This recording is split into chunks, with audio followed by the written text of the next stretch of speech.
On this week's episode, we're going to share with you the story of Baseball Hall of Famer Addie Joss, the great Cleveland pitcher who achieved the second recorded perfect game in the modern era, behind Cy Young, and whose death spurred the very first, but unofficial, All-Star game in 1911.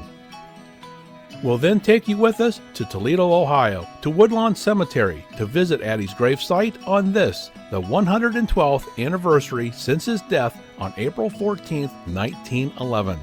So if you love baseball and baseball history, then stick around as we have the perfect lineup in store for you, right here on History and Relics.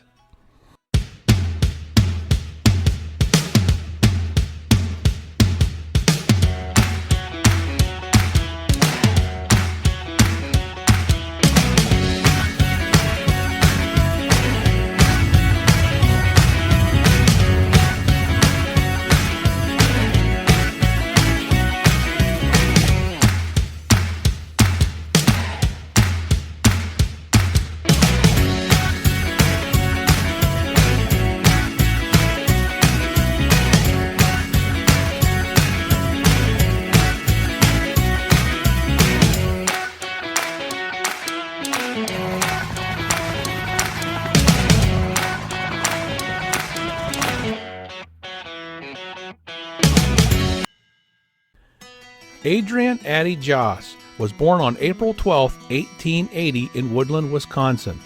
Joss later attended St. Mary's College as well as the University of Wisconsin, studying engineering. His baseball talents at St. Mary's placed him in the semi-pro circuit, where his playing caught the eye of Connie Mack, who sent a scout out to watch Joss and later offered him a job pitching for his Albany club in the Western League, to which Joss declined. In 1899, Joss played for a team in Oshkosh, earning about $10 a week, or $325 today. In 1900, he accepted a position with the Toledo Mudhens after being spotted by one of their scouts.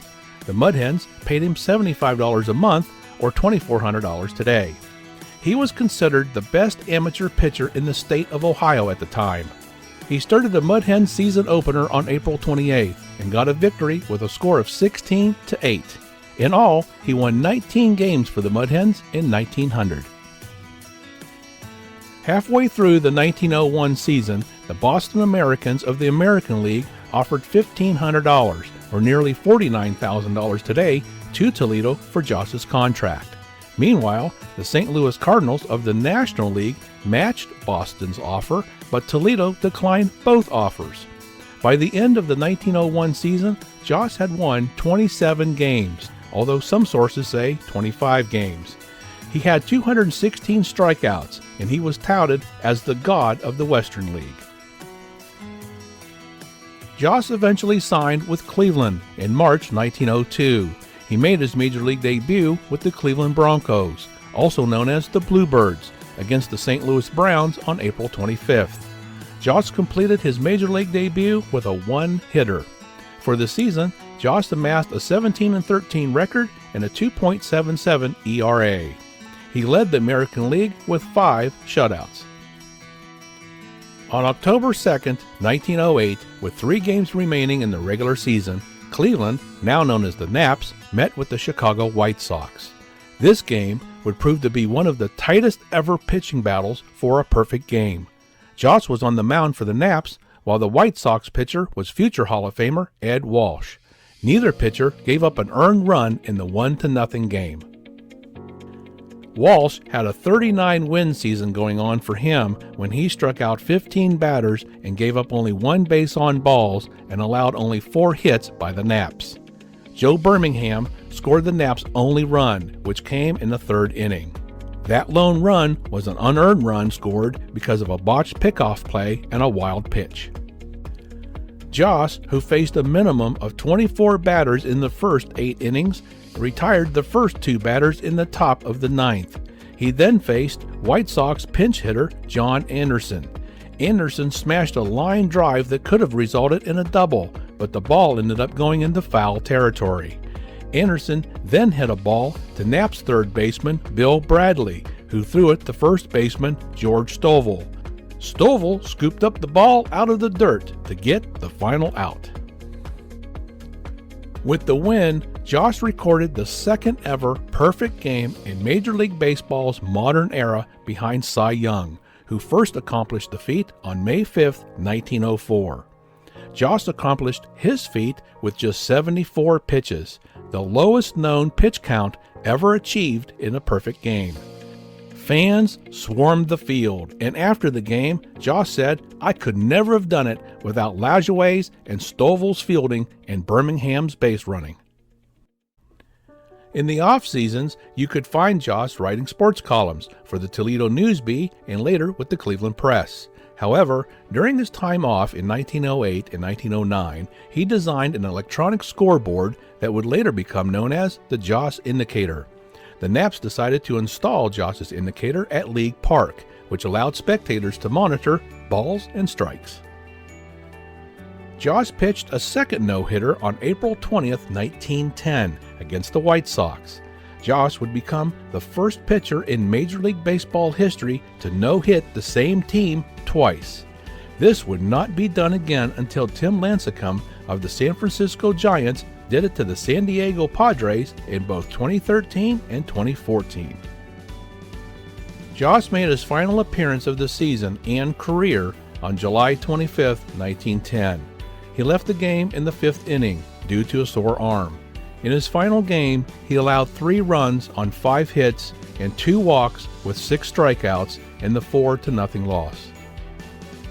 Josh attended Cleveland spring training before the start of the 1911 season. On April 3rd, during an exhibition game against the Chattanooga Lookouts in Tennessee, he collapsed on the field from heat exhaustion. By April 9th, as Josh was coughing more and experiencing severe headaches, his doctor, Dr. George W. Chapman, changed his diagnosis to pleurisy and reported that Addie would not be able to play for a month as he needed time to rest and recover. However, things got worse, as Josh could not stand on his own and his speech had begun to slur. On April 13th, Dr. Chapman sought a second opinion from the Naps team doctor, who performed a lumbar puncture and diagnosed Josh with tuberculous meningitis. The disease had spread to Addie's brain. Addie Josh died on April 14th, 1911, just 2 days after his 31st birthday and 2 days after Cleveland's season opener. The first unofficial All-Star game was played as a benefit for Josh's family at League Park on July 24, 1911. The Naps invited players from the other 7 American League teams to play against them, including Home Run Baker, Ty Cobb, Eddie Collins, Sam Crawford, Walter Johnson, Tris Speaker, and Smokey Joe Wood.